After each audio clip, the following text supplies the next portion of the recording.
Welcome to Puck Talk CS. Matthew Mugno, the Chives man, alongside Steve Murno. Lost three streak. We all know what's going down. Obviously, a lot of drama to unpack. And Broadway, it feels like the last few years with this team, there's always something that reaches these dramatic levels, way more than a lot of the other clubs in the NHL. Steve O, want to toss it to you. I know you're not feeling well. So all love hopping on today. And I'm excited to delve into this. Excited and a little bit defeated. Deflated. Too early in the season, man, to be Right. feeling this. But this should be a really fun one. So listen, let's do it. Let's talk some puck. And I'll tell you, the only thing worse than watching us lose is watching us lose while being sick. I'll tell you that it's not fun. But I mean, watching all these games, I mean, I think we're all sick watching these games. So that's just not something that's unique to me. So I want to start off by asking you, Rangers now 3 bad losses, Calgary, Edmonton, and the Blues. Which one was the worst loss in your opinion out of all those games? Yeah. Gosh, that's hard because I even feel like the wins before that weren't convincing. I'll say this from the jump, Stevo. This is context for my answer. I'm not shocked that this is going on, but I think the Blues lost because two principles. I'm a guy of principles, Steve. You know that. One, most recent loss is your worst loss to me. But two, that was the response to a really bad game in Edmonton, a shift in the lineup, Kreider out for reasons we'll talk about in a moment. We all know what it is, or what it's not, or what it could be. So yeah, I'm gonna take the Blues loss. But Steve, I want to ask you, lost three streak. Listen, there's a lot we could unpack, right? Mika being a minus 12 in 3 games combined over the course of the season. He's been on the ice for 10 to 12 goals against. Goaltending just not able to salvage the really bad defense. Overall, it's not looking good.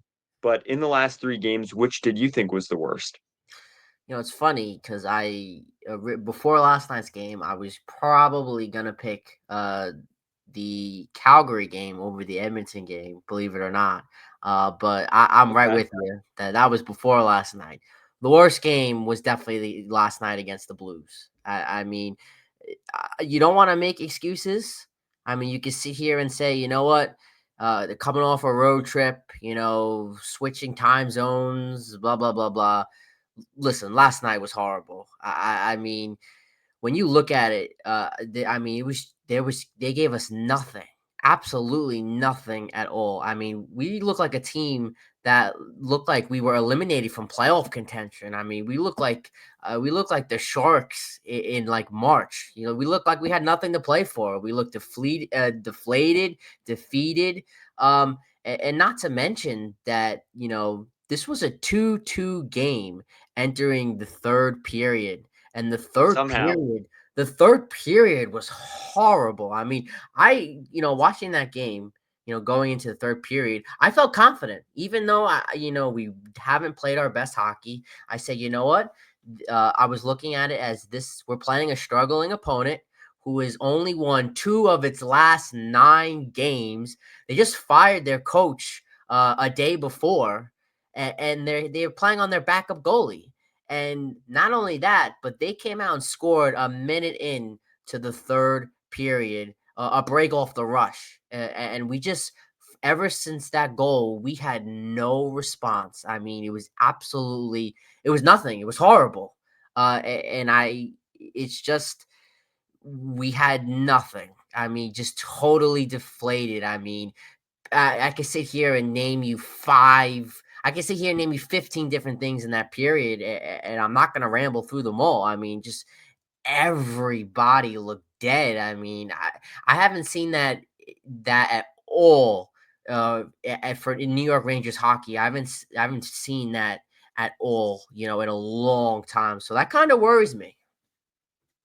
Steve, and this is my argument though that it's so funny. Shower thoughts. I was just washing up before, and not that you needed to know that, but if that's when my thoughts come to me. Like I feel like that's the one space that I feel like you could maybe agree. Relatable, yeah, I agree with that. I'm a notebook guy. I try and track down my ideas during the day, but that's when they come to me. Yeah, I was thinking in the shower the other night too. Although, why the hell did the Bruins fire their coach? I was thinking, what the heck? But anyways, back to your point. And of course, who does he play first game? Yeah, of Of course. course, the Yeah. Rangers. But I'm not I am shocked by the product on the ice for the most part, even though we've seen stretches like this and we talk about it all the time on the podcast. And most notably, just to tie a knot on this point, like the Trouba helmet toss. Like we all know what that was like. We were losing to some of the worst teams in the league on home ice, Ottawa, namely, Chicago, namely. And that was early December 22. We've seen stretches like that where they really, really, really struggle. I'm not shocked by the lack of leadership in some ways, accountability in some ways, because every team's going to have a bad stretch. I think why this is concerning is because, like in the post game, Lafreniere is the only player that spoke. There was no captain. Um, and if you go as far back as David Quinn, 2021, the Tom Wilson incident, the three players on the ice were Artemi Panarin, Adam Fox, and Mika Zibanejad when Buchnevich got cross-checked in the head. They didn't do anything about it. The players that responded were Ryan Strome, Colin Blackwell, Kevin Rooney, Phil DiGiuseppe, and Brendan Smith in the following game. So I'm not shocked. Barclay Goodrow was cut and waived. He wasn't happy about it.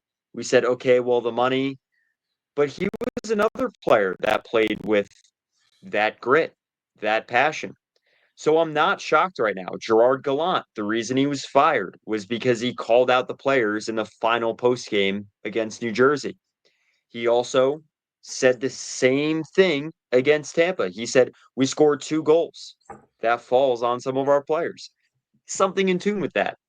But the point is, I think overall, I'm not shocked by the lack of accountability overall. Yeah, and I think what's so frustrating is that we're seeing guys like Vinny T, even Panarin. We're seeing our top players, our top line, the best line in hockey, from what we saw last year.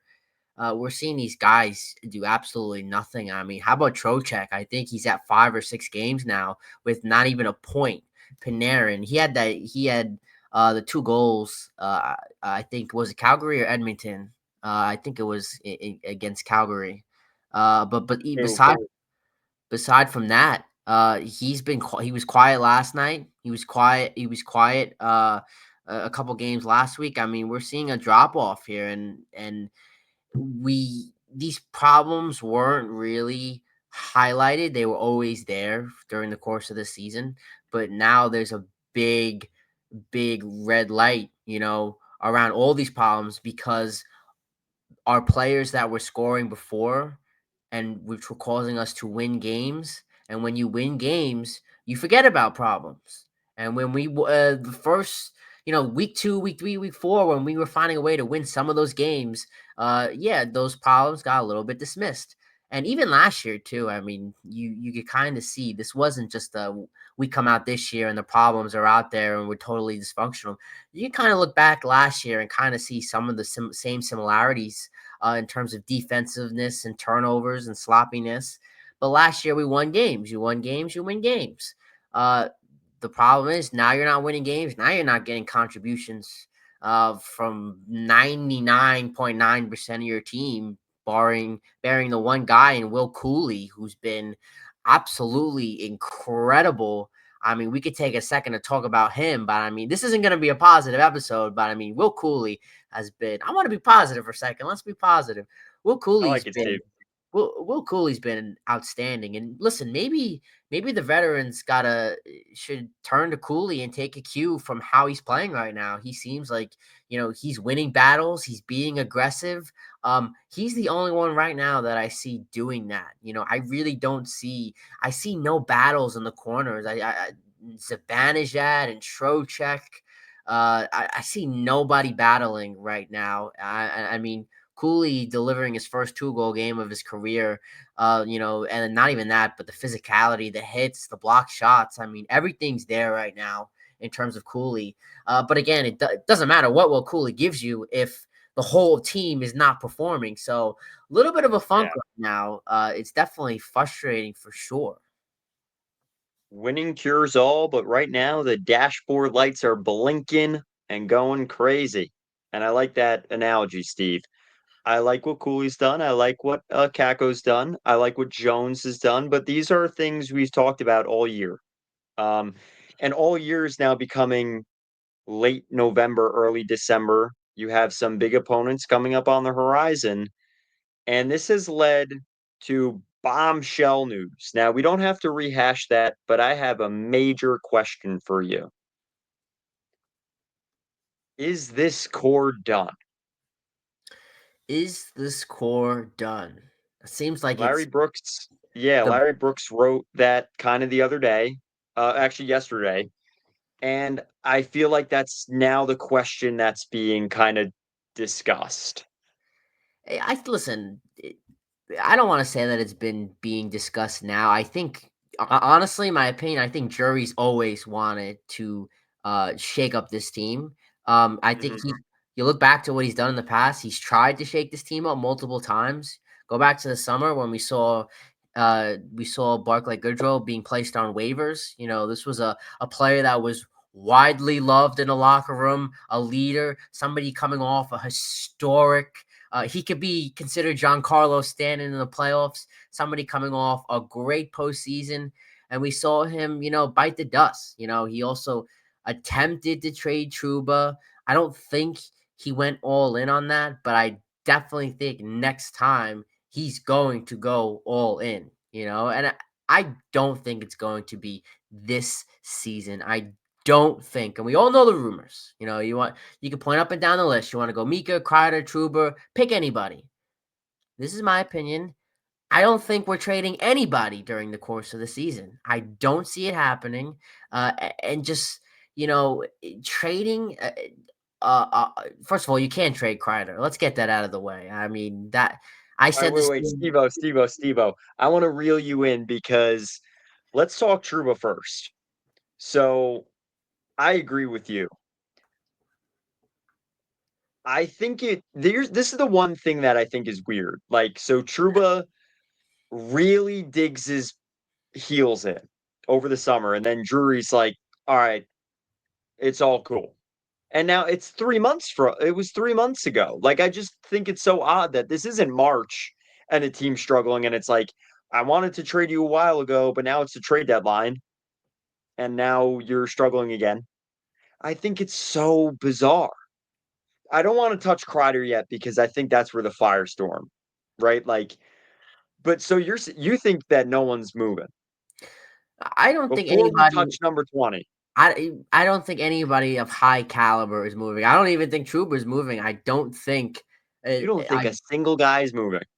You might see a secondary guy move, but in terms of like the core, I The just don't core. I don't see anybody moving mid-season. I mean, when do you Okay. ever see a Stanley Cup aspiration team, a team that's coming off being the best team in the league, trade a star player mid-season? This is where I agree with you, Steve-O. I think it's very odd that the management was whether they clearly had disagreements about, like you said, Drury clearly wanted to make changes.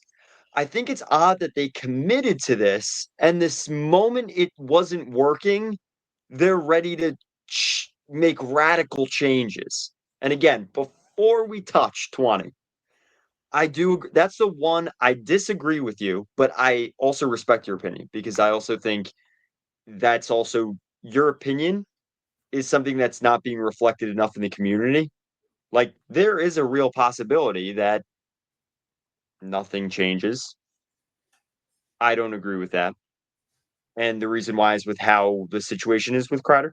But before we get there again, I do agree. I do think the one thing that strikes me as odd is that they committed to this, like, this is the year. And now they're like, this is a team that, like, why not go all in at this point? It's November of the year that you wanted to go all in. You didn't make any moves over the summer. So, like, what's the, I don't know. There's a few things I find bizarre too in the fact that they retain their first round pick. Like, I just don't know what the direction is. Especially November is a very odd month to have something like this occur. Yeah, and I don't listen. These reports, it's not like jury just was decided right now. Like he watched that Blues game and said, you know what, that's it. This blow up the core. This was already established months and months and months ago.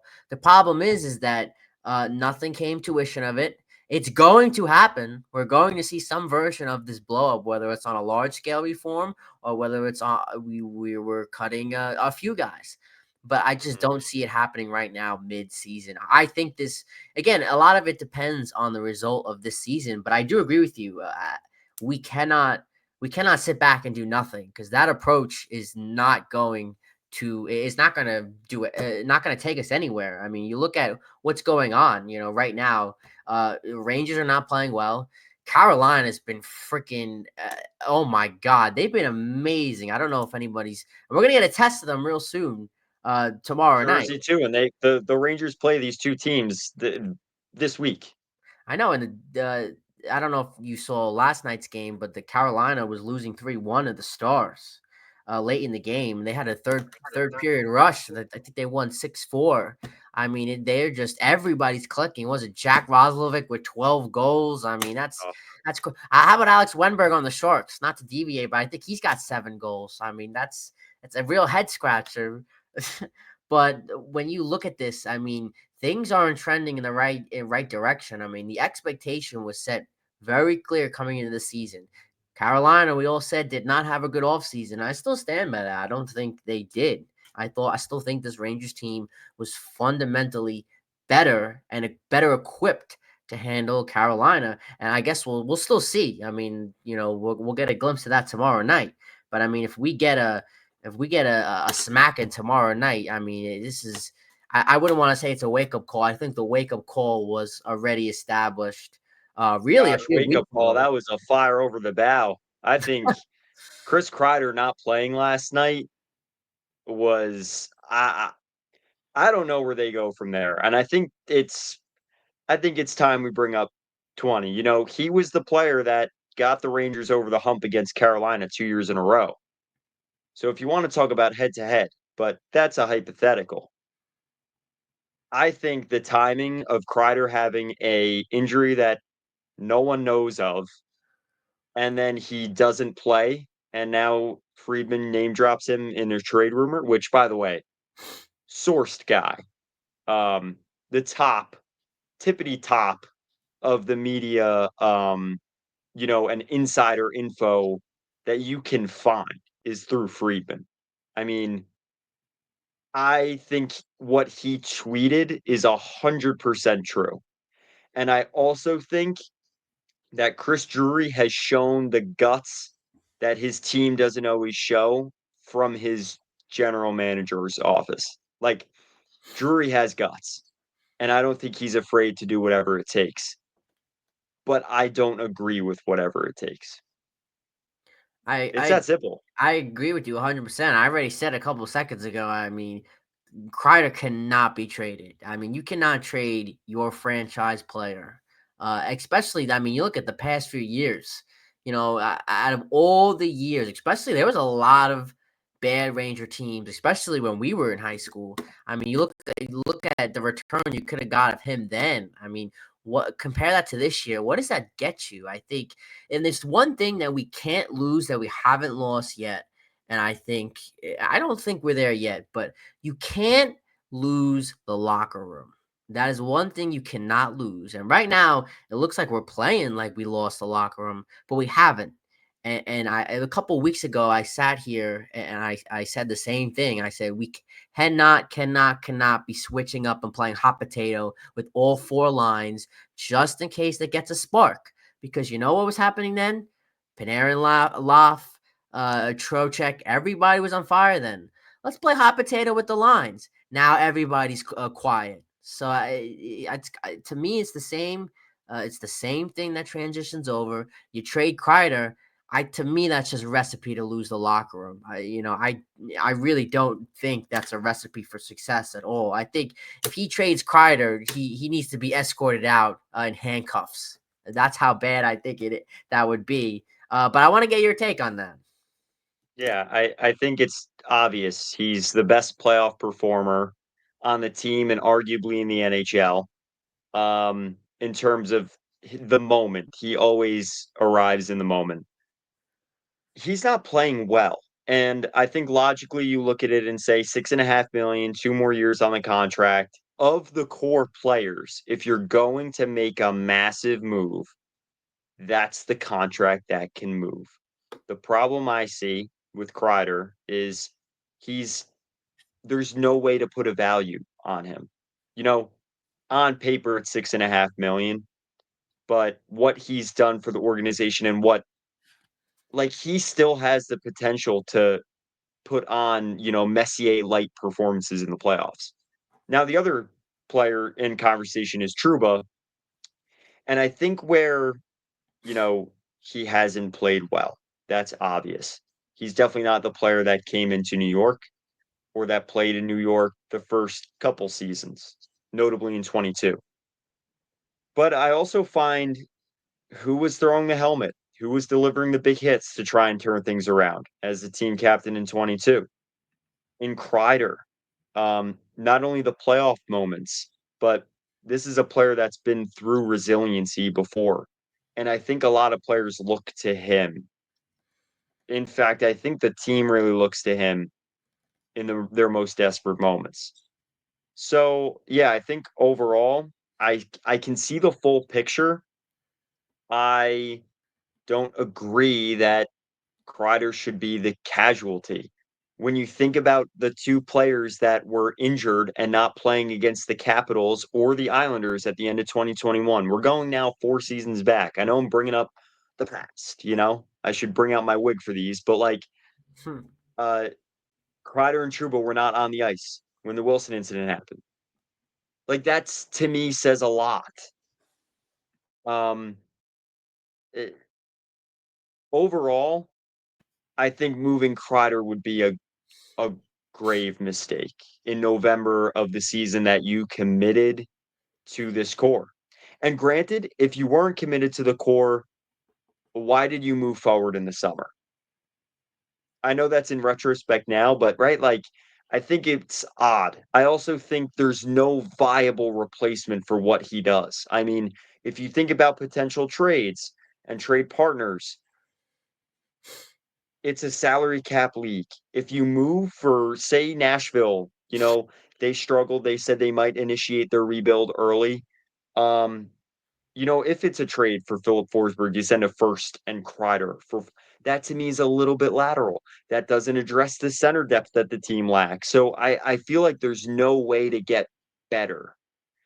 And if you're gonna blow it up and take this as a retool year, I feel like you kind of lose, like you mentioned, the locker room. Like, I don't know, do the older veteran players buy in? Does Igor Shesterkin think about his contract? Like, there's a lot of variables and Jenga pieces if Kreider goes.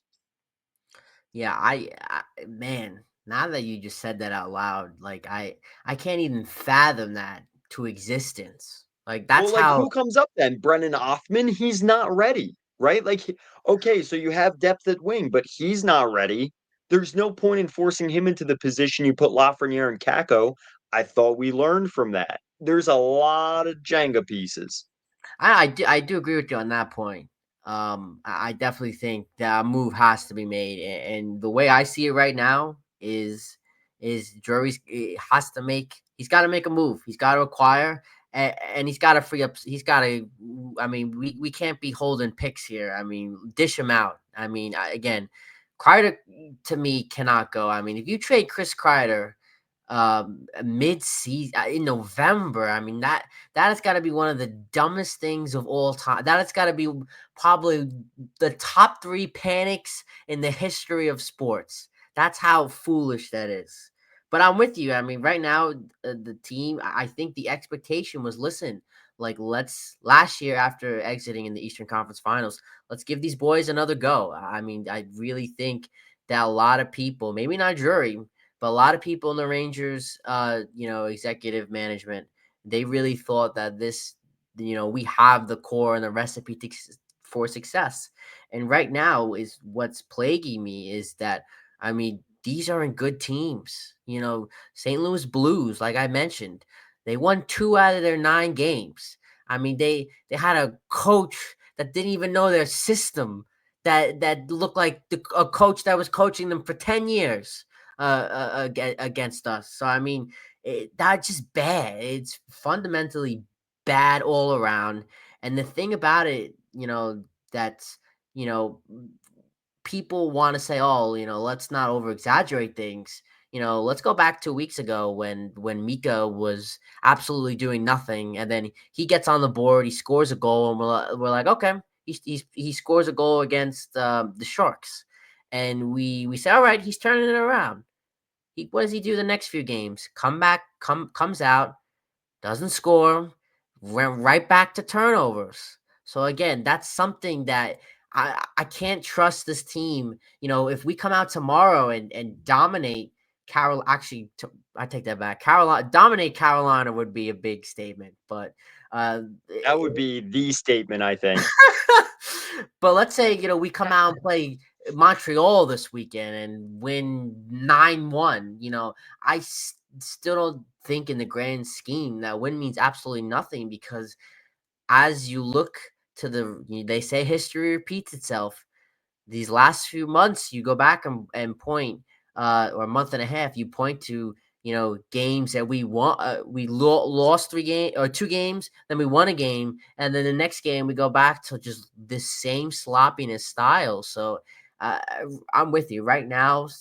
Something's got to go, but I don't think it's giving up a core piece. I think trading Chris Kreider is setting up, I feel like, an organizational disaster class for the Rangers to just revert back to 2016 and be bad for like the next 3 to 4 years. That's how bad a move like that would make. That's what I'm saying, because you're gonna lose everybody else in that locker room. I mean, you're gonna lose everything that you had. The slightest bit of Mika that's left in there, I feel like he's a sleeping giant at some point. Please.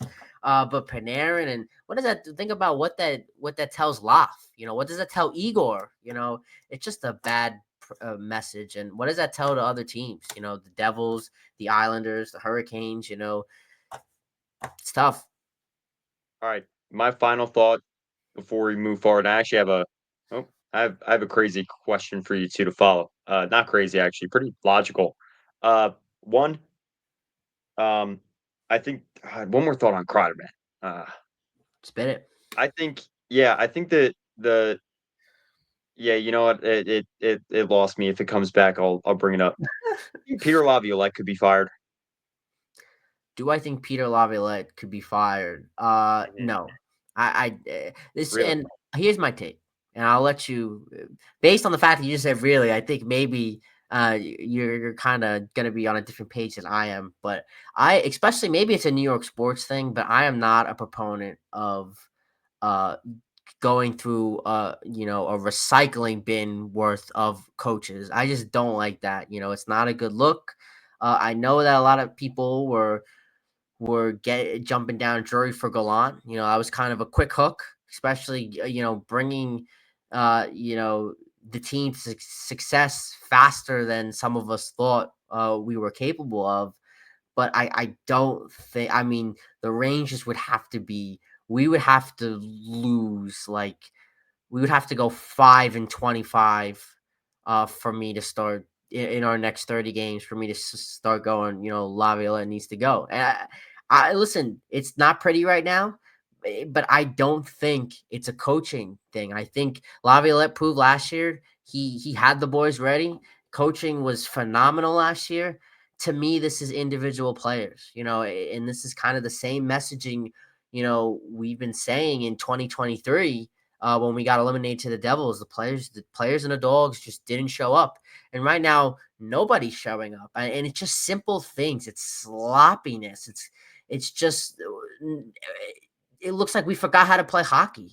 And I don't think I wouldn't want to see Laviolette. If I was Drury, I wouldn't get rid of Laviolette, but I'm not ruling it out of probability of happening, as we stand right now. So I'm curious to see what your take is on that. Well, I think the Rangers are clearly losing the three-fourths game. He was brought in to quote unquote extract the best out of this core, and he did. And currently, that's not what's on the ice or on the on ice product. They've struggled at 5v5 for years. That was supposed to be a solution. Now their power play is struggling a little bit. Um, I think it's a possibility. I really do. I don't know who you would, I can't even entertain once you get over that hill, but I don't think anyone's safe. Now, with that said, I've always applauded that Chris Drury was not afraid to make drastic moves. And what I wanted to say about Kreider before he came back to me is I don't think Chris Kreider's a player you trade to send a message. Period. I don't think that's a move. I don't think you make a move that at this point, I think it's clear. I don't know if anything is going to get through to 93, and you can't move his contract, or at least it would take a lot of effort and for him to at least get back to playing sensible first center hockey, right? So yeah, I think to tie a bow, I guess, on everything for me, I think no one's safe. I think a move is coming, and I think it could be for worse, but also as an I try and be as optimistic as possible. I'm hoping for the better. But that is what I think. And I know you and I differ on almost all those things. We're kind of across the aisle right now, but I also think, you know, I have a great deal of respect from where you're coming from as well. So I don't think this is an episode that we're arguing like Stephen A. No, we're not. It's always all love. I think we're also more sensible than a lot of the other morons out there in Rangerland. Twitter is such a dangerous place. But I think to add on to A your lot of point, good people out there too. A lot of yeah, good yeah, people out that's there true. too. Yeah, yeah, you're right. There is, but just like anything, there's more bad than good. Um, if my last point on this, Mark, before we move on, if we do blow it up, then I think you'd have to fire Peter Laviolette because I don't think if you decide, what, and if we blow it up, it would have to be a law. And I'm saying I am in no favor of doing a blow up midseason. I'm not even in favor of firing a coach midseason. The only circumstance I'd fire a coach midseason is if we're a team that's eliminated. Then you could fire a coach because it doesn't mean anything. Get somebody else in. If you're gonna fire them, at the end of the year, you might as well fire. And you're eliminated already. You got nothing to play for. Then you fire them. But something like the Devils did last year. And they were still. You could still call them a contender. When they moved on from their coach last year. I just don't see any positives in that. You lose the locker room, and it just shows. The message to me is that it shows that you're not confident in what you're doing. It shows that you have second thoughts. It's kind of like, do I fire him now? Do I fire him then? It shows that you're confident and you know that this team is not going to get where you want to be. And let me tell you, with the pieces we have on this team, when everybody's playing at full potential, I still believe, and I don't think this is delusional at all. I still think this New York Rangers team is one of the best teams in the NHL. And again, look no further than last year to prove that as an example. But I'll just leave it at that. If we decide after this year to blow up the core, then you'd have to fire Peter Laviolette. And you'd probably have to bring in somebody younger, to kind of somebody that could lead an organizational, culture structure. We would have to do a whole culture change, and somebody that could really implement a new culture and break this mold that the Rangers have been in these last, like, I don't know, dog, the last like 10 years. We've been Ranger fans, with this whole, not being strong 5-on-5 play. But these are all such big questions. And we're not there yet. We're not there yet. This is going to be a huge, huge week. You got Carolina coming up. Then you're going to play a back-to-back against Philly and Montreal. And I could definitely see one of those being a trap game for sure. Especially every game's a trap game now, the way we're playing. And then you got a big game against the Devils. The game against Carolina and the game against the Devils. I mean, these are huge, huge, huge early indicators of what this team is, in the face of real adversity. When we get down to the postseason, these are the teams you have to beat. And we're gonna get a real glimpse of that, within the course of the next week. So I think, a lot of the large scale reforms and evaluating we could save till after that. Because who knows, if we come out and we beat New Jersey and we beat Carolina and we're 2-0 against those teams, I think it's a different conversation. Now, I don't think I see that happening with the way we're playing, but I still, again, we could beat any team on any given night, and we've proven that in the past. So I think let's see what's to come.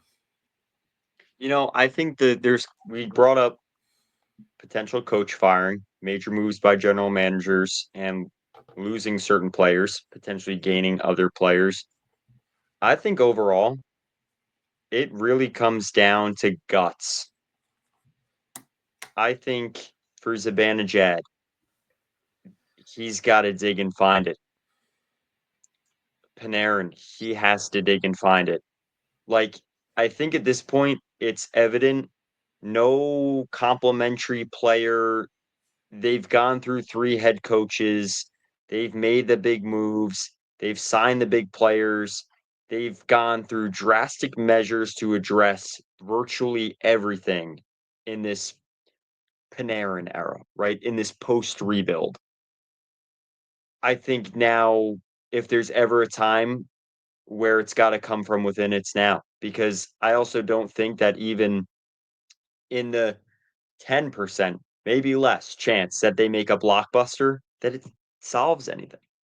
So I'll always find positive reasons within, but I think this has to come from I think this has to come from inside. And I know that's the most cliche, shallow statement, but I think this is a time where there's no other way that the team navigates this unless they really dig. And I think the two positives is if they can win these games up ahead against Philadelphia, Montreal, New Jersey, like I think two wins against or a win against Philly or Montreal is just a confidence game. And maybe they can work on the X's and O's and then bring that into New Jersey and give them hell. Try to really make a statement there. But they got Carolina up ahead too, right? Isn't that's tomorrow night? Tomorrow. I mean, by the time you're listening to this episode, it's today. Okay. So yeah, it's the value in what you find in losses and the value in what you find in wins right now. So I think that's all for me. Yeah. I think you said it best. Confidence.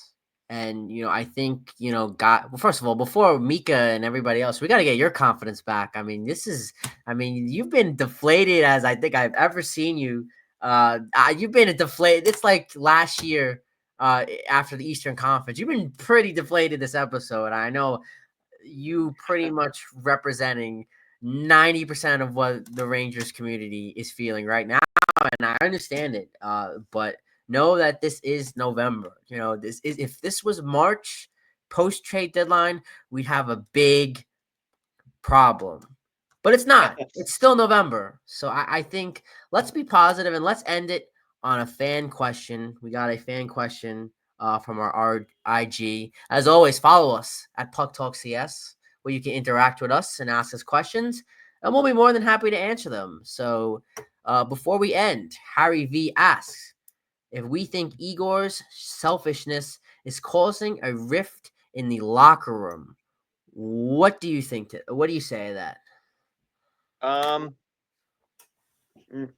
I don't think so. Um, I just think I think pro athletes are like, they want their friend to earn the contract that they earned, and every player statement in post games, whenever he faced 46 shots against Calgary and they lost the game, the team knows that it's the team ahead of them. So I think, listen, I can't speak. I'm not in the locker room. I don't think anyone, especially with an organization like the Rangers, will ever get close enough to that situation to know how players are truly like if they truly feel that way. I don't think they do. And honestly, I think right now things got bad quickly, and I don't think that really is on anyone's mind anymore. Like I don't. Like I don't think Lafreniere is like thinking about Igor's contract while they can't break pucks out of their own end. Like I think his focus is on his job.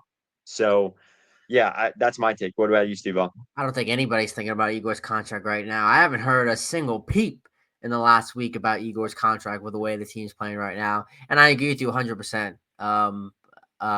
No, Igor's contract is not causing a rift right now in the locker room. I mean, I don't know if this question was insinuating that Igor's contract was to blame for a big reason to blame why the Rangers are playing like this, but no, he's not. And I it's not like Igor is struggling. I wouldn't say Igor is playing a ball right now, but uh, he's not a reason why this team is uh, really down to the dumps right now. I mean, we look like I think bad news bears on skates right now. So I don't think Igor has anything to do with that. no, I actually think Igor is playing like A plus hockey. I just think we give up so much. Like St. Louis generated 15 high danger chances. I mean, one of those are bound to go in. Yeah, and the defense right now, to me, it's the defensive play is just so poor. It's too much for any goaltender. I don't care if you're 100 level in NHL the video game. I mean the the way the defense is playing right now. I mean, no goaltender on the face of this planet it could be put in this position and succeed every single night. So I mean, we just got to sharpen things up defensively. I know that's easier said than done, but right now, I think Igor is probably the last thing minus Will Cooley in this locker room that is causing an issue. So that will wrap us up right now on this episode of Puck Talk CS. Better days ahead, hopefully. Big game against Carolina coming up. Let us know how you're feeling on all our socials at Puck Talk CS. Always remember, it's just the luck of the puck.